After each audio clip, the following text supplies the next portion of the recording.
안녕하십니까. 반갑습니다. 오늘따라 더 반가운 것 같네요. 다들 무슨 좋은 일이 있습니까? 점점 표정들이 더 밝아지는 게 공부하는 사람들 같지 않아요?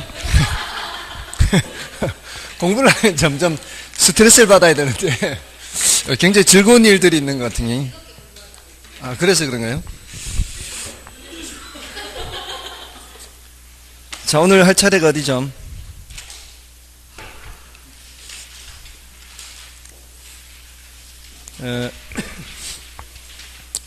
위험관리기법부터 아닌가요? 위험관리기법부터죠. 지난주 했던 걸 좀 간단하게 좀 체크만 해드리겠습니다. 어떤 주제들을 공부했는지. 지난주 했던 게 이제 토지정책부터 했나요? 지역지구제부터 했죠. 자, 어떤 주제가 나왔을 때 본인이 갑자기 또 이렇게 얘기하려고 하니까 기침이 나네. 전혀 기침이 안 나다가 어떤 이제 주제가 나왔을 때 거기에 대해서 정리가 덜 돼 있다면은 그걸 이제 정리를 할 필요가 있지 않습니까? 어떤 주제들이 출제되는지 지역지구제 이렇게 나오면은 이게 지역지구제의 목적 이게 많이 나왔다 그랬죠. 그다음에 이제 지역지구제의 효과는 별로 중요하지 않다 그랬어요. 지역지구제 문제점 중에 지역 간 형평성 문제가 있다 그랬죠. 거기에 대한 대책으로 TDR 해서 개발권 양도제 있죠. 문제점보다는 이 대책이 좀 더 자주 언급이 됐습니다. 그리고 경직성 문제 있죠. 경직성 문제에 대한 대책으로는 용적률 인센티브 제도 뭐 이런 것들이 있는데 이건 뭐 그렇게 많이 출제되지는 않았습니다. 이런 게 있다는 정도고요. 차라리 이 지역지구제에서 오히려 그 공법의 내용들이 있죠.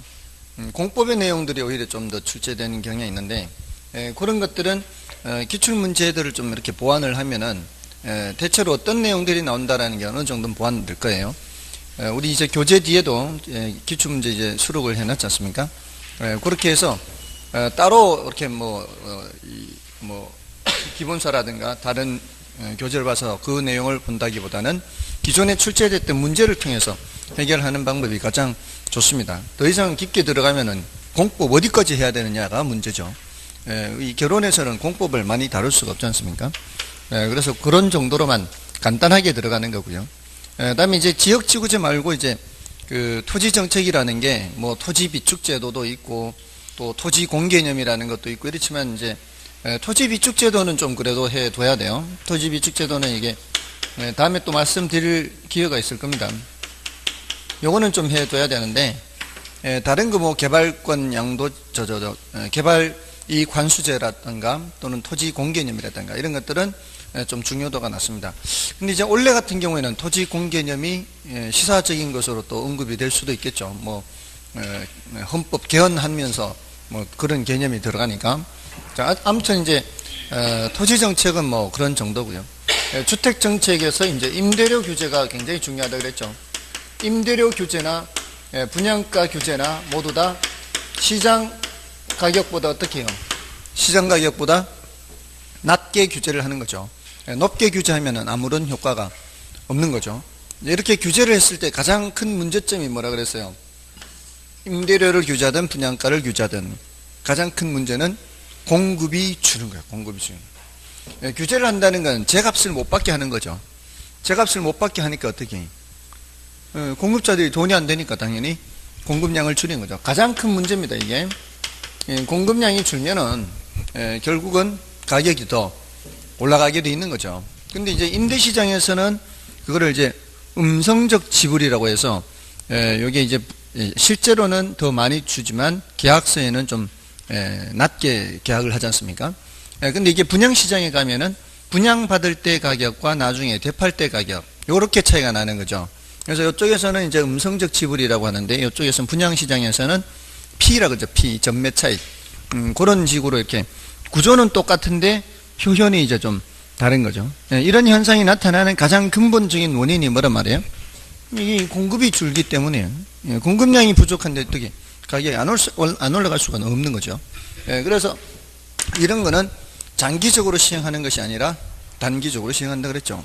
그리고 이런 현상이 나타나면 공급이 줄어들면서 부차적인 이제 효과도 나타나는 거죠. 공급자들이 돈이 안 되니까 이렇게 공급량을 줄이는 거 아니에요? 그러면서 자재 같은 거를 별로 좋은 거를 쓰지 않겠죠. 분양을 하는 경우에는. 근데 임대주택의 경우에는 임대인이 수선을 잘 하지 않으려고 하겠죠. 그래서 분양시장이든 임대시장이든 주택의 질적인 저하 현상이 나타나는 거죠. 그리고 집을 구하기가 어려운 저소득층들은 이사를 가기가 힘들어요. 이동이 저하되고 이런 여러 가지 부작용이 나타나기 때문에 단기적으로만 시행하고 장기적으로는 풀으라 그랬죠. 그래서 이제 분양가 자율화 이런 말이 나오고 분양가를 자율화하면은 임대료는 이제 주택 가격이 올라가기 때문에 어차피 임차인들은 집을 구하기가 쉽지가 않죠. 그래서 또 임대료 보조 이런 얘기가 나오는 겁니다. 임대료 보조라든가 공공임대주택 공급 이런 얘기가 나오는 거죠. 그러면서 이제 임대료를 보조하면서 임대료를 보조하게 되면 이제 요거 뭐 생각하라 그랬어요? 달동네 생각하라 그랬죠. 임대료 보조 받으면 이 달동네 사는 저소득 임차인들이 수요를 증가시키죠. 이 동네의 수요를 증가시키죠. 이게 뭐예요? 저가 수요죠. 저가 주택 수요를 증가시키는 임차 수요를 증가시키는 거죠. 그러면은 이 동네 임대료가 어떻게 임대료가 올라가겠죠. 사람들이 조금 더 넓은 집 찾으면 여기 있던 기존의 물량으로는 모자라게 되는 거죠. 모자라니까 이제 임대료가 올라가게 되고 그 옆 동네에 있다 그랬죠. 좀 괜찮게 사는 동네. 거기 이제 괜찮은 주택들이 이제 하나 둘씩 하향여가 된다 그랬죠. 그게 저가 주택의 공급이 증가하는 거죠. 저가 주택 시장의 공급이 증가하는 것은 기존 주택에 있던 것 중에서 낡아지는 것들이 오는 것이지 새로 지어서 공급하는 것은 아니라 그랬어요. 이게 이제 하향 여과가 발생하는 거죠. 이게 하향 여과가 발생해요. 그러면서 이제 임대료가 내려가죠. 그래서 단기적으로는 기존 임대인도 뭐를 얻게 되는데 초과이윤. 기존 임대인이 혜택을 본다는 얘기죠. 기존 임대인 혜택을 보는데 나중에는 초과이윤이 없어지는 거죠. 초과이윤이 없어져요. 그러면서 이제 하향여과, 상향여과 이런 개념도 했죠. 소득 증가 등의 원인으로 인해서 저가주택 시장의 수요가 증가했을 때 나타나는 게 하향여과다. 저가주택 시장에서 이 수요가 저가주택 수요가 감소하면은 그때는 상향여가 나타나는 거죠. 소득 수준이 많이 증가해서 그때는 상향여가 나타나는 거예요. 저가주택 시장의 수요가 증가하니까 그러니까 저가주택 시장이 주택이 부족하게 되는 거죠. 주택이 부족하니까 이제 저가주택 시장에 하향여가 되는 거죠. 옆 동네에 있던 것들이 이렇게 하향여가 된다는 게 아니라 사실 사람들이 와서 살게 되는 거죠. 이쪽으로 이쪽 동네에 이제 살게 되는 거죠. 이렇게 해서 이제 침입이라는 현상이 나타나는 거죠. 고가주택 시장에 저소득층들이 하나둘 침입을 하게 되고요. 이쪽은 점차 저가주택 시장으로 바뀌어가죠. 저소득층이 사는 곳으로. 그리고 여기는 불량주택이 되어가죠.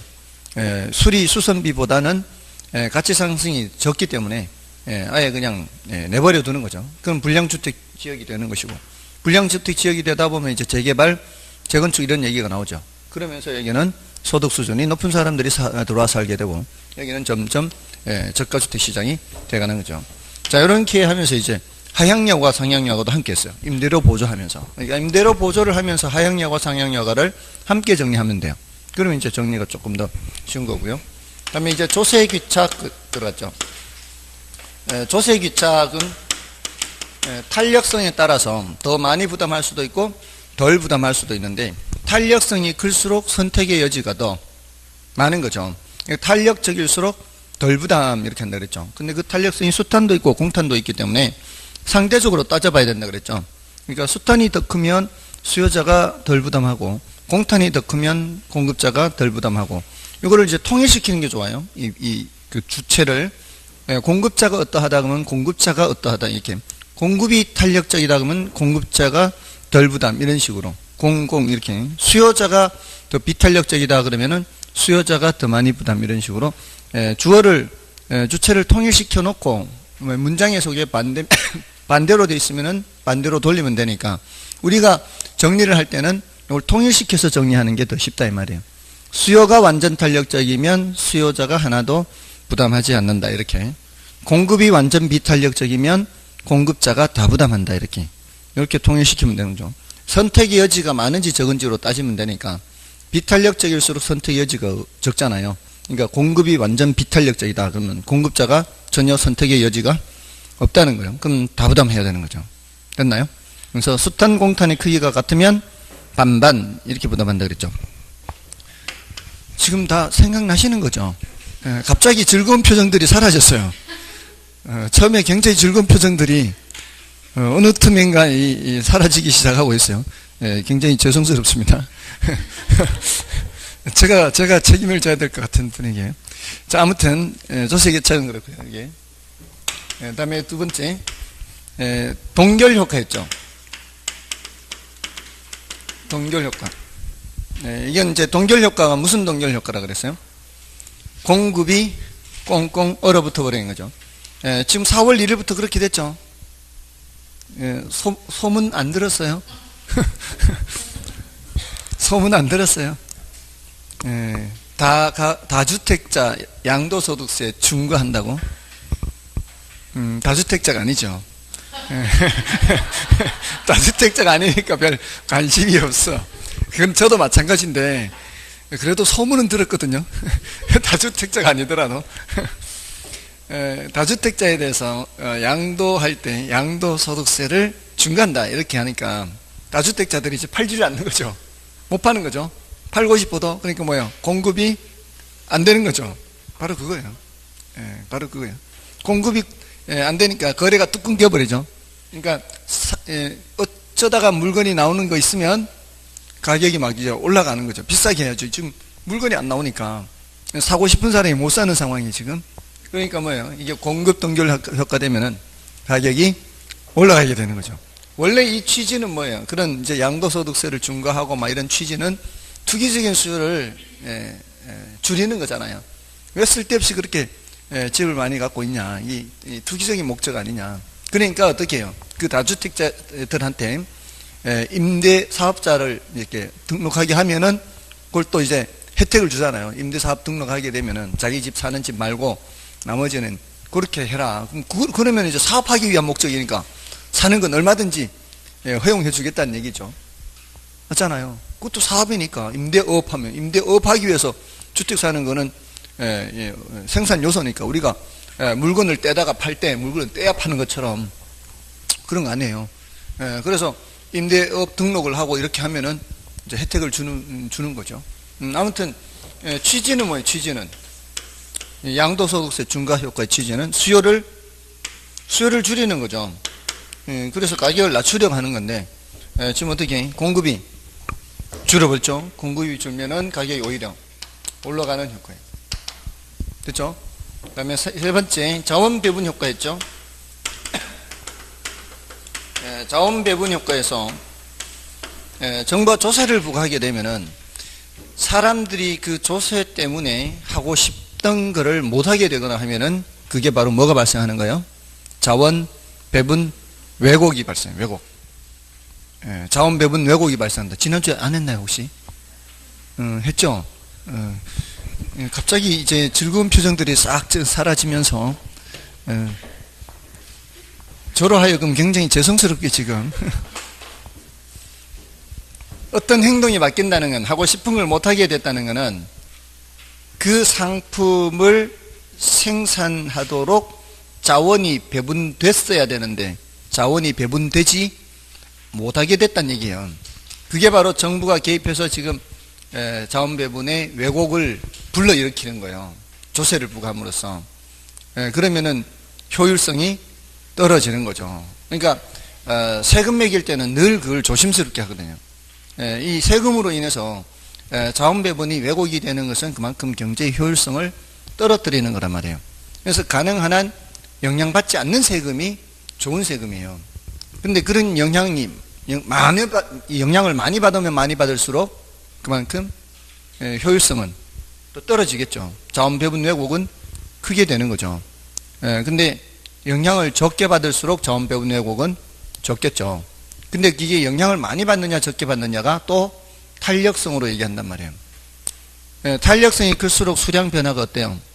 크죠? 그러면 자원 배분 왜곡이 커지는 거예요. 작을수록 수량 변화가 적잖아요. 그럼 영향을 적게 받는다는 얘기예요. 이 자원 배분이라는 측면에서는. 세금은 나중 생각이요. 세금은 누가 더 부담이냐, 누가 덜 부담이냐, 이런 얘기 하는 것이지, 생산량의 변화를 봐야 돼요. 어느 하나가 수평에 가까울수록 자원 배분 왜곡 효과는 커지는 거예요. 수직에 가까울수록 자원 배분 왜곡은 적다가 수직에 가까울수록 수직이 돼버리면은 자원 배분 왜곡 효과가 전혀 없는 거예요. 수량 변화가 전혀 없기 때문에. 아무리 세금을 매겨도 사람들은 여전히 그만큼 생산을 한다는 얘기예요. 그렇잖아요. 수량 변화가 없다는 게. 그럼 자원이 계속 그쪽으로 흘러 들어간다는 얘기예요. 됐나요? 자, 그런 효과를 했어요. 근데 이제 자원 배분 왜곡, 사실 이 수업 듣기 전에 여러분들 자원 배분 왜곡 이런 표현 들어보신 적 있습니까? 경제학을 전공하지 않고서. 거의 처음 듣는 분들이 대부분이죠. 이런 건 경제학에서나 사용하는 말이죠. 이 경제학에서는 효율성, 형평성 이런 걸 굉장히 많이 따지거든요. 특히 이제 효율성을 많이 따지거든요. 특히. 그래서 이거는 효율성이 떨어지게 된다는 얘기예요. 자원 배분이 왜곡됐다. 이건 뭐라고요? 효율성이 떨어지는 거예요. 또는 여기 이제 이런 표현도 이제 최근에 나오고 있어요. 경제적 순손실 이런 거. 또 사회적 후생손실. 사회적 후생손실. 이런 표현들이 다 같은 의미예요. 같은 의미. 자원 배분 왜곡, 사회적 후생손실, 경제적 순손실, 효율성 상실 이런 표현들이 다 같은 의미입니다. 됐죠? 자, 이렇게 하고요. 다음에 투자론으로 들어가서 지렛대 효과. 타인 자본을 이용했을 때 나타나는 효과죠. 이거는 이제 타인 자본을 사용하면 이자를 줘야 되죠. 이자보다도 높은 수익을 내게 되면은 자기 자본 수익률은 더 커지게 되는 거고, 이자보다 낮은 수익을 내게 되면은 내가 돈을 얹어서 이자를 채워줘야 되니까 내가 챙기는 거는 더 낮아지게 되죠. 어떤 경우에는 원금에서 이자를 채워줘야 돼요. 그러면 손실이 발생할 수도 있는 거죠. 요거는 부의 지렛대 효과. 맞죠? 영의 지렛대 효과도 있죠. 중립적 지렛. 요거는 이자율과 총자본 수익률이 같으면 자기 자본 수익률도 같아지게 되는 거. 요걸 영의 지렛대 효과. 이렇게 얘기를 합니다. 자, 그런 얘기 했고요. 다음에 이제 위험과 수익에서 위험이라는 것은 예상치로부터 벗어날 가능성인데, 이걸 크기를 측정할 때는 이제 표준 편차로 측정하고, 수익은 평균, 가중 평균으로 측정한다 그랬죠. 위험의 유형, 그러니까 위험과 수익을 정리한다면 이제 위험에 어떤 내용들이 있는지 봐야죠. 위험의 유형 하면 뭐가 생각나야 되고요. 사금, 법인유 이게 생각나야 되죠. 사업상 위험, 금융적 위험, 법적 위험, 인플레 위험, 유동성 위험. 그 중에서도 사업상 위험과 금융적 위험과 인플레 위험. 이걸 좀 더 주의를 하시고요. 네, 특히 사업상 위험.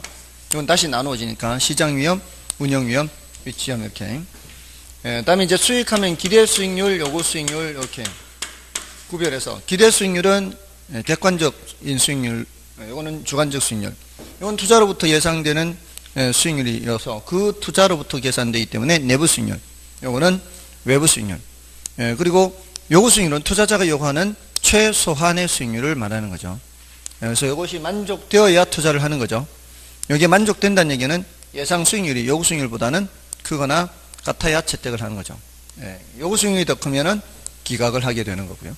그런 내용들을 했고요. 다음에 이제 요구 수익률에 위험 수익, 이제 위험 수익 비례 관계가 반영이 된다 그랬죠.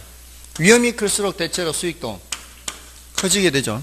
그거는 이제 요구 수익률에 무위험률 더하기 위험 할증률 더하기 예상 인플레이율 이렇게 반영되는 것까지, 요거 무위험률, 위험 할증률. 자, 요 내용들을 채우면은 이제 위험 수익에 대한 것이 정리가 되는 거예요. 자, 그다음에 이제 오늘 하게 되는 위험 관리 기법이죠. 자, 그 위험 관리 기법이 237쪽이죠. 자, 위험 관리 기법은 일단 위험한 투자를 제외하는 방법도 있죠. 위험한 건 아예 안 하는 방법이에요. 근데 뭔 방법도 있어? 위험을 전가하는 방법, 나한테 발생한 위험을 전가하는 방법. 이거는 이제 괄호 1번과 괄호 2번은 내가 위험을 부담하지 않는 방법이에요. 근데 처음부터 위험한 투자를 제외하는 방법은 정기예금에만 가입한다거나 국공채 이런 것만 들어가는 거죠. 그래서 사실 이거는 그렇게 좋은 방법은 아니라고 볼 수 있죠. 왜냐하면 수익도 그만큼 적기 때문에. 그래서 동그라미 2번에 있죠. 국채나 공채와 같은 자산 이런 거. 이런 거는 이제 안전하다고 볼 수 있지 않습니까? 자, 근데 위험을 전가하는 방법이 있죠. 자, 이거는 대체로 위험을 누가 누구한테 전가하는가 하면 경제적 강자가 경제적 약자한테 전가하는 경우가 많아요. 그러니까 넘어가시면은 동그라미 2번에 부동산에 투자한 투자자가 장기 임대차 계약을 맺을 때 이 말이에요. 장기 임대차 계약. 자, 임대인이 장기 임대차 계약이에요. 그러면은 누구한테 전가하는가요? 임차인한테 인플레 위험을 전가하는 거죠. 또 여기는 없지만 변동금리에서 대출자가 차입자한테 변동금리로 대출해주면은 금리 변동 위험을 전가하는 거죠. 그러니까 임대인과 임차인 사이에서는 임대인이 전가하는 거고요. 대출자와 차입자 사이에서는 대출자가 전가를 하는 거죠. 인플레 위험을. 맞나요? 그런 식으로 이제 전가를 하게 되는 겁니다. 경제적 강자가 경제적 약자한테 대처로 그렇게. 또 이제 화재보험에 가입하는 것도 있기는 하죠. 셋째 줄에 화재보험에 가입하는 거. 이거는 이제 그 계약에 의해서 보험료를 주는 대신에 그 위험 부담을 보험사한테 전가한다 이렇게 보면 돼요. 다음에 이제 괄호 3번과 괄호 4번은 대칭적인 방법이에요. 괄호 3번에 그 괄호 속에 뭐라고 되어 있는가 하면은 기대 수익률 하향 조정 이렇게 되어 있죠. 그죠? 기대 수익률을 하향 조정하는 방법은 바로 밑에 수익은 어떻게 해요? 가능한 한 낮게, 수익은 낮게, 그 다음에 비용은 높게, 이렇게 해서 예상 수익률을 낮추어 잡는 거죠. 자, 그렇게 해서 이 동그라미 2번에 첫 번째 줄 끝에 있죠. 기대 수익률이 낮게 산정되었음에도 불구하고 투자안이 좋아 보이면 그때 투자하겠다는 거죠. 자, 이 방법은 좋은 방법이다 그렇지 않다. 그렇게 좋은 방법이 아니에요. 왜냐하면은 이런 물건이 나한테 올 때까지 남아있지 않을 가능성이 많다는 거죠. 다른 사람이 다 낚아챌 가능성이 많습니다. 요거보다 좀 더 우수한 방법이 4번이라고 해요. 그러니까 3번과 4번은 대칭적인 방법인데 이거 이제 위험 조정 할인율을 사용하는 방법 이렇게 돼 있죠. 자, 이거는 요구 수익률을 상향 조정한다 이렇게 돼 있잖아요. 기대 수익률 하향 조정에 대응하는 개념이죠. 자, 그 할인율이란 단어 있죠. 할인율. 할인이란 단어는 뭐예요? 미래 가치를 현재 가치로 바꾸는 거죠. 그럼 숫자가 작아지죠. 자, 이럴 때 할인율이 높으면 높을수록 현재 가치는 많이 작아지겠죠. 근데 요거를 미래 예상되는 금액은 똑같은 금액이 예상돼도 위험이 크면 클수록 할인을 많이 하겠다는 얘기죠. 그러면은 현재 가치를 많이 낮추어 잡겠다는 얘기죠. 현재 가치를 많이 낮추어 잡았는데도 불구하고 내 주머니에서 나가는 돈보다 높게 계산이 되면 그때 투자하겠다는 거예요. 많이 낮추어 잡았는데도. 요게 이제 개념적으로는 조금 낫다라고 얘기합니다. 그래서 위험 조정 할인율을 사용하는 방법은 결론은 위험이 클수록 할인을 많이 한다, 적게 한다. 위험이 클수록 할인을 많이 한다 이거죠. 다음에 이제 민감도 분석이 나오는데 이 민감도 분석은 감흥도 분석이라고도 해요. 요거 이제 아직 말씀을 많이 안 드렸었죠. 감흥도 또는 민감도. 여러분들 혹시 엑셀이라는 프로그램 들어보셨나요? 엑셀이라는 프로그램 조금은 사용할 줄 아시나요? 조금은. 그 이제 엑셀이라는 프로그램이 이제 그 수식을 요렇게 공식을 요렇게 입력할 수 있죠. 수식 공식. 예를 들어 이제 가능총소득. 그래서 여기에 수식을 집어넣기를 임대료 곱하기 임대 단위수. 자, 이렇게 해서 요 숫자를 집어넣으면 이게 나오겠죠. 그러면 이제 여기 영업 경비를 공시를 빼고 불량부채 충당금 또는 대손 충당금 이런 걸 빼면 이제 유효 총소득이 나오죠. 식을 만들 수 있잖아요. 여기 이제 경비를 빼면 뭐가 나오고요. 영업 경비 빼면은 이제 순영업소득 이따 또 할 거예요. 순영업소득 나오고 이제 공식을 다 만들어서 집어넣는 거예요. 그 다음에 세전현금수지, 세후현금수지 이렇게 해요. 자, 여기는 이제 부채 서비스를 빼죠. 여기는 영업소득세를 빼죠. 자, 여기서는 이제 부채 서비스액은 원금과 이자의 합으로 되어 있고요. 요 이자율에 따라서 이 크기가 달라질 수가 있어요. 이 영업소득세는 과세 대상 소득에다가 세율을 곱하는데 세율의 크기에 따라서 얘가 영향을 어떻게 받는지 알 수 있어요. 자, 이런 식으로 이제 공식을 써놓은 이 수식을 만들어 넣는 거예요. 자, 그래 놓고는 이제 예를 들어 500만 원에 20칸이다. 그러면 이제 1억이 나올 거 아니에요. 자, 그럼 여기 이제 각각 집어넣으면 요 숫자가 나오겠죠. 여기에 해당되는 항목에다가 숫자를 집어넣으면 요 숫자가 나오겠죠.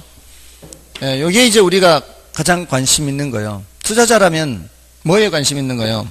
세후입니다, 세후. 왜냐면은 내가 지금 쓸 수 있는 돈 1억을 안 쓰고 투자를 한 상태이기 때문에 나한테 다시 돌아올 때는 내 주머니로 다시 돌아올 때는 뗄 거 다 떼고 들어와야 되죠.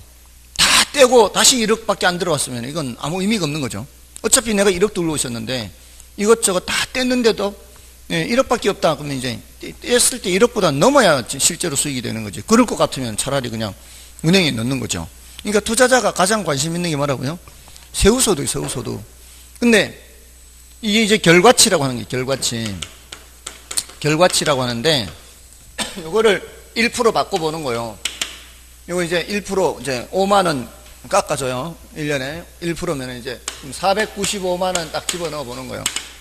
1% 딱 바꿨을 때 바로 그냥 여기 숫자가 바뀌겠죠. 이 공식이 다 만들어져 있으니까 여기 1%를 바꿨을 때 여기에 몇 프로 바뀌었는지 보는 거예요. 공실이 1% 바뀔 때 여기에 몇 프로 바뀌었는지 보는 거예요. 결과치가. 그런 식으로 이렇게 했더니 얘가 1% 바뀌었을 때 결과치가 3% 바뀌더라. 공실이 1% 바뀌었을 때 결과치가 5% 바뀌더라. 경비가 1%딱 바꾸니까 요게 2% 바뀌더라. 이런 걸 이제 조사를 하는 거예요. 이게 민감한 정도예요. 민감한 정도. 결과치가 얼마나 민감하게 반응하느냐 이렇게 보는 거예요. 그랬을 때 이걸 미리 조사를 해두면 임차인이 와서 계약을 할 때 임대료 좀 깎아주세요 이렇게 임대료 좀 깎아주세요 하면 이제 깎아줘야 될지 말아야 될지 이제 헷갈리잖아요. 근데 이런 분석을 미리 하고 있으면 임대료를 깎아주면은 몇 프로 영향을 받아요? 3% 영향을 받고 빈방이면 5% 영향 받는단 말이에요. 그러면 어떻게 하는 게 나을 수도 있다는 거예요. 깎아주고 방을 채우는 게 나을 수도 있다는 거죠. 이런 의사결정을 미리 하기 쉽게 미리부터 이거를 조사를 해 놓는 거죠. 됐나요? 그러면 의사결정하기가 훨씬 쉽죠. 그러니까 민감하게 반응하는 녀석이 뭔지를 보는 거예요. 그래서 요 놈을 집중적으로 관리하는 거죠. 요걸 미리 하는 게 무슨 분석? 민감도 분석 이렇게요. 자, 이해는 되셨죠? 이건 문장에서 표현할 때는 어떻게 표현하는지 이게 말로 하는 거하고 이해된 거하고 이제 시험 칠 때는 문장으로 표현하니까 제가 시험 칠 때도 그렇게 얘기하진 않잖아요. 이 문장으로 이렇게 해야지 말로 하진 않잖아요. 그러니까 문장으로 된 것을 이제 알아야 되는 거죠. 자, 문장이 뭐라고 되어 있는가 하면은 민감도 분석이란 불확실성하에서 앞으로 불확실하잖아요. 투자안을 평가하는 경우 다른 조건이 일정한 경우에 어느 한 투입 요소, 어느 한 투입 요소, 여기 키워드, 투입 요소. 얘네들이 다 투입 요소예요. 요거 투입 요소, 요거 투입 요소, 투입 요소, 투입 요소, 투입 요소예요. 얘네들에 의해서 뭐가 바뀌니까, 이게 바뀌니까, 어느 한 투입 요소가 변동할 때 그 투자 안에 내부 수익률 또는 수연제 가치 등의 결과치, 이렇게 돼 있잖아요, 여기는. 내부 수익률 또는 수년제 가치 등의 결과치라 돼 있어요. 자, 제가 조금 전에 여기를 결과치라 그랬죠. 근데 거기 뭐라고 돼 있어요? 수년가 또는 내부 수익률 이렇게 돼 있죠. 자, 이따가 투자 분석 기법 할 때 수년가나 내부 수익률 얘네들이 결과치기로 나올 거예요. 얘네들이 다 세후 소득을 가지고 계산하는 거예요. 수년가나 내부 수익률은 다 뭐 가지고 계산한다고요? 세후소득. 이거 가지고 계산하는 게 아니라 이거 가지고 계산한다고요. 결국 얘네들이 높다는 얘기는 세후 소득이 높다는 얘기예요. 그래서 이제 이해하기 쉽게 이렇게 한 거예요. 제가 이해는 요게 더 쉬우니까. 그럼 결국 요거 가지고 이렇게 하니까 결과치에 뭐가 나오더라도 옳은 말이라고요. 수년가나 내부 수익률 이런 말이 나온 게 그게 결과치, 수익성을 나타내는 그런 표현들이란 말이에요. 수익이 얼마나 많은지 적은지 수년제 가치나 수익성 지수 보고 판단한다고요. 자, 그럼 됐죠? 됐나요? 자, 이게 민감도가 클수록 위험하다는 거예요? 안전하다는 거예요? 위험하다는 거죠. 똑같은 조건이라면 민감도가 큰 놈이 안 좋다는 얘기죠. 자, 그런 내용이에요. 그 다음에 이제 평균 분산 결정법 가시면 되고요. 포트폴리오도 있긴 한데, 이제 뭐, 포트폴리오는 뭐 여러 번 했으니까 분산 투자를 통해서 위험을 줄이는 거고, 평균 분산 결정법. 자, 요거를 하고 좀 하시겠습니다. 이 평균 분산 결정법은 평균과 분산의 크기를 보고 의사결정을 하겠다는 거예요. 의사결정. 의사결정이라는 게 뭐겠어요? 이거 할까 말까 결정하는 거예요. 할 건가 말 건가. 평균이 뭘 뜻하는 거예요? 이거는 평균이 수익을 뜻하는 거죠. 분산은 위험을 뜻하는 거죠. 평균 분산 결정법이라는 얘기는 수익과 위험의 크기를 보고 의사결정을 하는데, 똑같은 수익이라면 뭘 하겠어요? 위험이 증가하겠죠. 똑같은 위험이 있는데 뭐 하겠어요? 수익이 큰 걸 하겠죠. 이거는 초등학생한테 물어봐도 다 대답할 거예요. 근데 요거를 무슨 결정법이라 한다?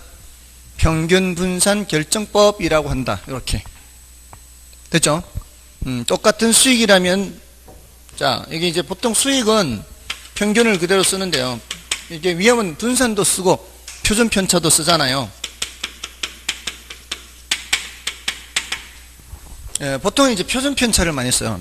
이 제목은 평균 분산 결정법이라고 해놓고는 쓰기는 이제 표준 편차를 많이 쓰는데, 여러 개 투자안이 있을 때, 야, 평균이 똑같으면 이 위험이 이렇게 2.8이 있고 3이 있을 때 뭐 할래? 이렇게 하면은 뭐 하는 거예요? 2.8을 선택하는 거죠. 수익은 똑같은데 이 말이잖아요. 평균이 똑같은데 이 소리는. 위험이 누가 더 적으니까, A가 더 적으니까 뭐를 선택해요? A를 선택하죠. 이때 A가 지배한다 그래. A가 지배. A가 지배. 됐나요? 안 어렵죠? 안 어렵잖아요. 근데 문장으로 쓰면 또 몰라요. 그 희한해 사람들이. 문장으로 돼 있는 거 한번 보실래요? 문장으로. 자, 문장으로 돼 있을 때는 256쪽에 1번을 보세요. 256쪽에 1번. 1번에 2번 지문 보세요. 2번 지문. 다른 거 보지 마시고요. 평균 분산 지배 원리에 따르면 A 투자안과 B 투자안의 기대 수익률이 같은 경우 A 투자안보다 B 투자안의 기대 수익률의 표준 편차가 더 크다면 누가 더 위험하다는 얘기예요? B가 더 위험하다는 얘기죠. A가 아닙니다. B의 기대 수익률 표준 편차가 더 크다 그랬잖아요. 그러면 누구를 선택한다? 이렇게 할 때 하고 천지 차이래요. 이렇게 하면은 이거 똑같은데 누가 할래요? 그럼 금방 A라고 하죠. 근데 지금 요거를 뭘로 표현한 거예요, 지금? 지금 그 2번 지문 그렇게 한 거예요, 지금. 지금 2번 지문이 요거예요. 지금 이 얘기라고요. 이 상황에서는 뭐가 더 좋아요? 이렇게 묻는 거라고요. 근데 이렇게 질문했을 때 아마 여기 계신 분들 100% 맞췄을 거예요. 이렇게 질문했으니까. 근데 이렇게 문장으로 하면은 이게 또 뭔 소리요? 이렇게 되는 거죠. 그러니까 얼마나 제가 안타깝겠어요. 국어가 안 되는 거예요. 그러니까 앞으로는 결혼 못한다 그러면 안 돼요. 국어를 못한다 이렇게 하세요. 결혼은 잘하시는 거예요. 이거 알면 결혼 잘한 거지. 맞잖아요. 결혼의 내용은 아는데 단지 내가 뭘 못한다?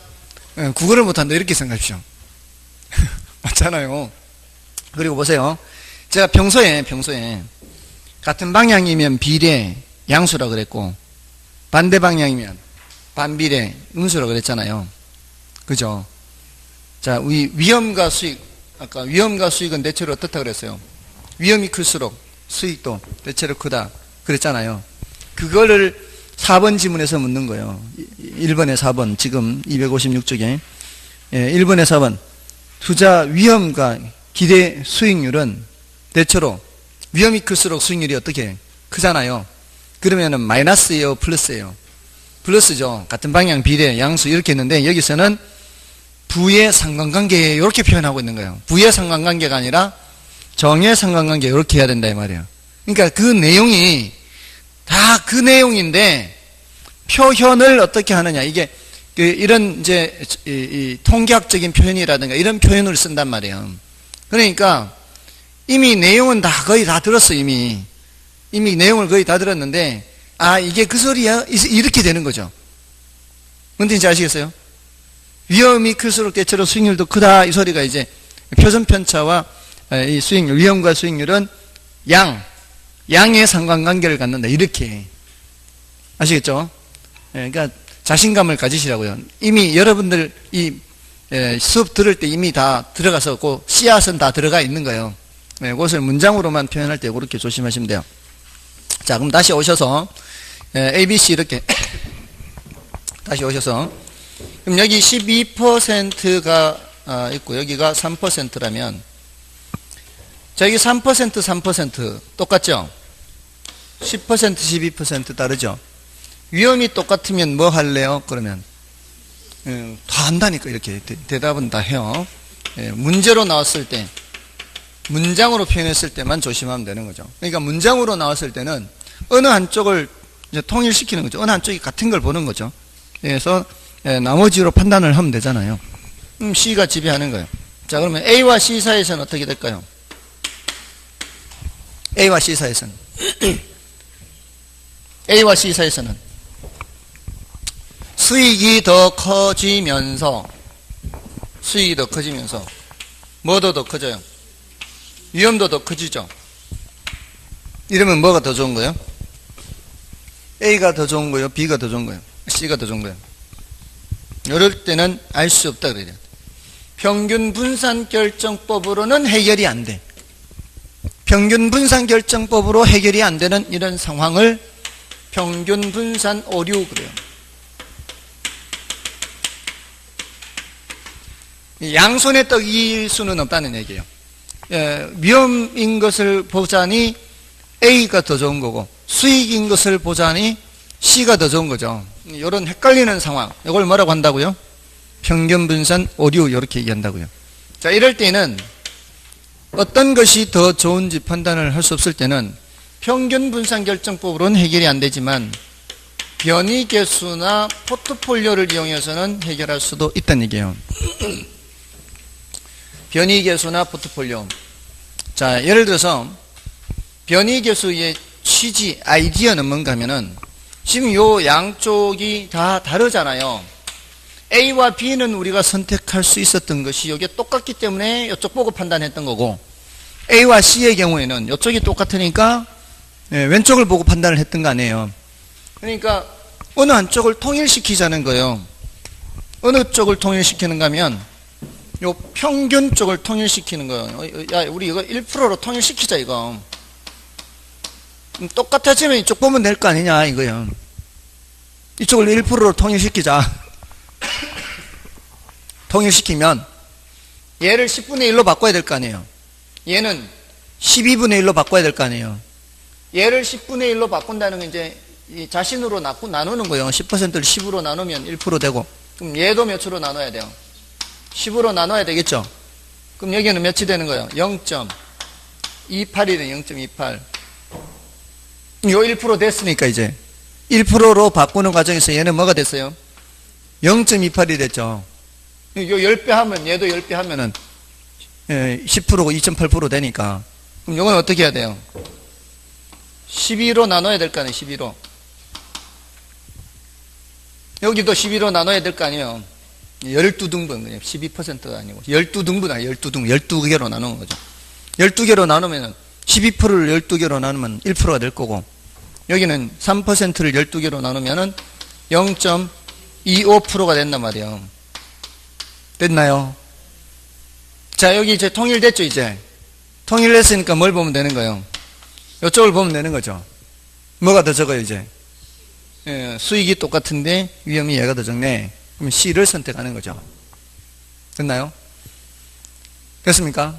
근데 요거는 상대적인 위험을 측정하는데, 위험은 위험인데 1%당 위험이죠. 수익률 1%당 위험이죠. 그냥 표준 편차는 누가 더 커요? 그냥 표준 편차는 C가 더 커요. 절대적인 위험은 누가 더 크다고요?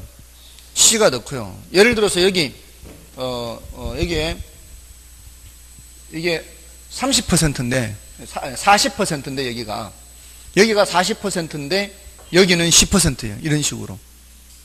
이게 어차피 40%와 10%도 1%당은 0.25가 되는 거죠. 뭔 뜻인지 아시겠죠? 여기가 80%인데 여기는 위험이 20% 이렇게. 뭔 뜻인지 아시겠어요? 위험이 20%면 훨씬 더 높잖아요. 근데 1%당 위험으로는 누가 더 적게 되는 거예요? 이쪽이 더 적다면 80% 20% 해도 어차피 1%당 위험은 0.25잖아요. 그러니까 변이계수는 1%당 위험으로 따져보겠다는 거예요. 1%당 위험. 그래서 요 변이계수는 통계용어인데 통계학에서는 이렇게 표준 편차를 뭐로 나눈다 그래요? 그냥 표준 편차를 평균으로 나눈다라고 하는데, 요걸 이제 투자론에서는 평균이 뭐를 뜻하는 것이고 수익률을 뜻하는 것이고 표준 편차는 위험을 뜻하는 것이어서 요거는 1%당 위험 이렇게 한다고요. 그래서 수익률 단위당 위험을, 수익률 단위당 위험. 단위가 뭐예요? 단위가 1이죠. 1. 단위가 1이에요. 또는 뭐라고 하느냐? 상대적 위험도 그래요. 상대적 위험도. 상대적으로 누가 더 위험하느냐? 절대적으로는 누가 더 위험해도 절대적으로는 C가 더 위험해도 상대적으로 누가 더 위험하다? A가 더 위험하다.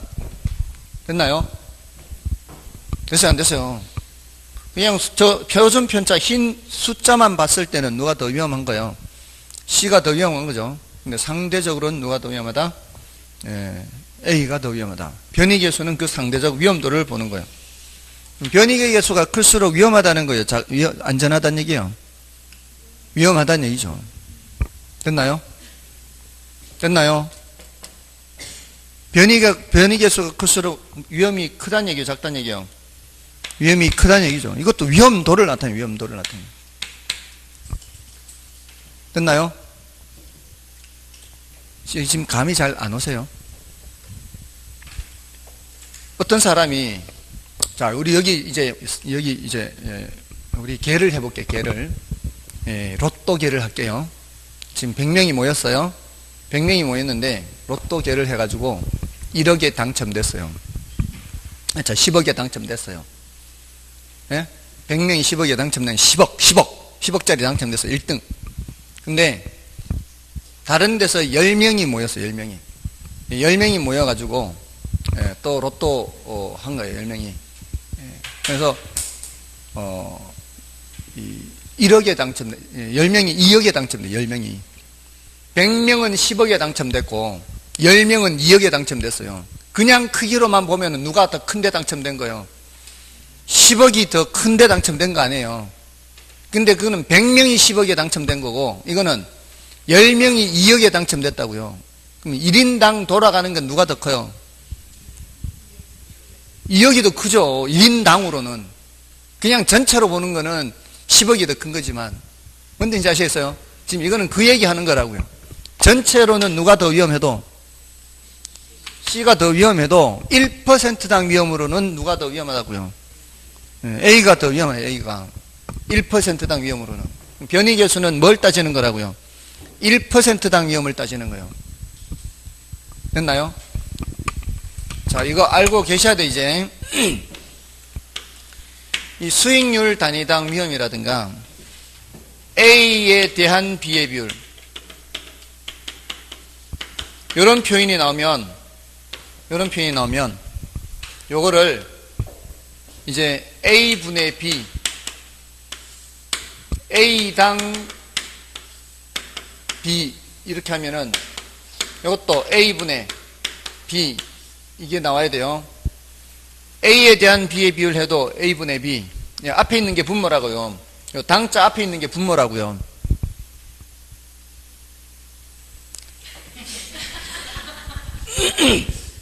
이게, 자, 여러분들, 엥겔계수 다들 아시죠? 여러분들이 다 아는 걸로 해요. 엥겔계수 뭐예요? 생계비분의 식료품, 이렇게 하죠? 이거는 다들 아실 것 같아서 다들 아시는 걸로 할게요. 예? 이거를 식료품비분의 생계비 이렇게 하면 돼요, 안 돼요? 예? 안 되죠? 이거는 금방 눈에 띄죠? 안 된다는 게. 수식으로 써놓으면 이렇게 써야 되는 수식을 이렇게 수식으로 쓰면은 안 되는 게 금방 보이죠? 근데 우리 시험에서는 수식으로 안 나온단 말이에요. 문장으로 나온단 말이에요. 엥겔계수란 또는 엥겔지수란 말이죠. 엥겔지수란 식료품비에 대한 생계비 비율이다. 이런 식으로 나온다고요. 문장으로 풀어서. 이러면 이게 맞는 말인지 틀린 말인지를 대답을 해야 된단 말이에요. 이건 틀린 게 보이나요? 우리 시험에 이제 드디어 이렇게 물어요. 분모 분자를 이렇게. 부채 비율이라는 거 들어보셨죠? 부채 비율이 뭐예요? 내 거분에 남의 거 이렇게 했죠? 맞나요? 자, 내 거분에 남았게 했는데 여러분들 교재를 한번 보시면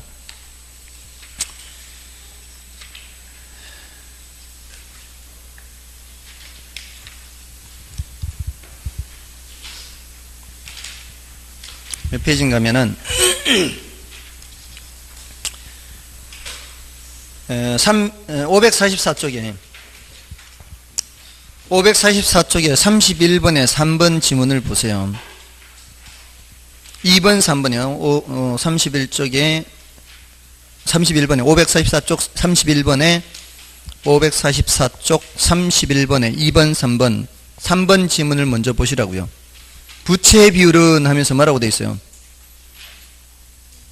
부채에 대한 지분의 비율이며, 맞아요? 틀려요? 예? 544페이지에 31번에 3번 지문에 부채 비율은 부채에 대한 지분의 비율이며, 맞아요? 틀려요? 틀렸다고요. 그렇게 묻는단 말이에요. A에 대한 B의 비율 이렇게 나오면 이게 A분의 B인지 B분의 A인지 이걸 빨리 바로 그냥 항상 이 앞에 나온 말이 분모라는 걸 체크를 해야 된다고요. 그 위에 2번 지문 보세요. 대부 비율은 뭐라고 되어 있어요? 부동산 가치 전체죠. 전체에 대한 융자액의 비율. 이건 맞죠?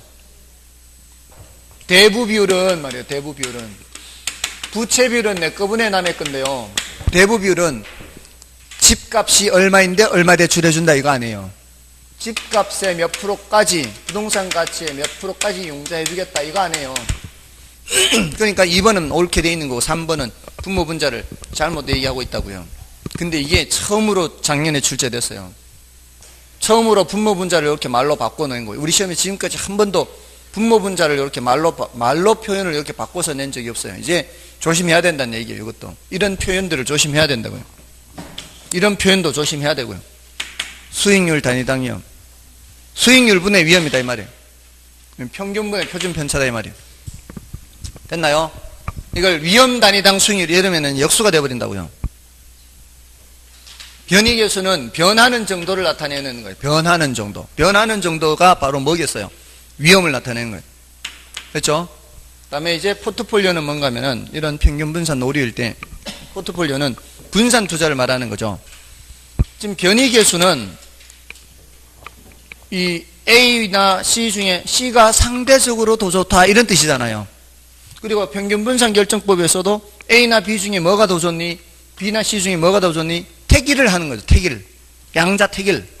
근데 포트폴리오는 반드시 택일이 아니라 A에도 좀 투자하고 C에도 좀 투자하지 뭐 이렇게 할 수도 있다는 거죠. 택일을 하는 게 아니라. 됐나요? 그런 식으로 할 수도 있다 이 말이죠. 자, 그게 이제 평균 분산 오류에 대한 해결이에요. 자, 요거는 어디 내용인가 하면은 우리 교재 포트폴리오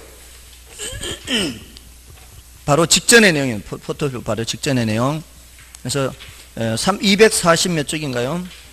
244쪽의 내용이에요. 243쪽과 244쪽. 됐죠? 자, 좀 쉬고 뒤에 내용 하겠습니다.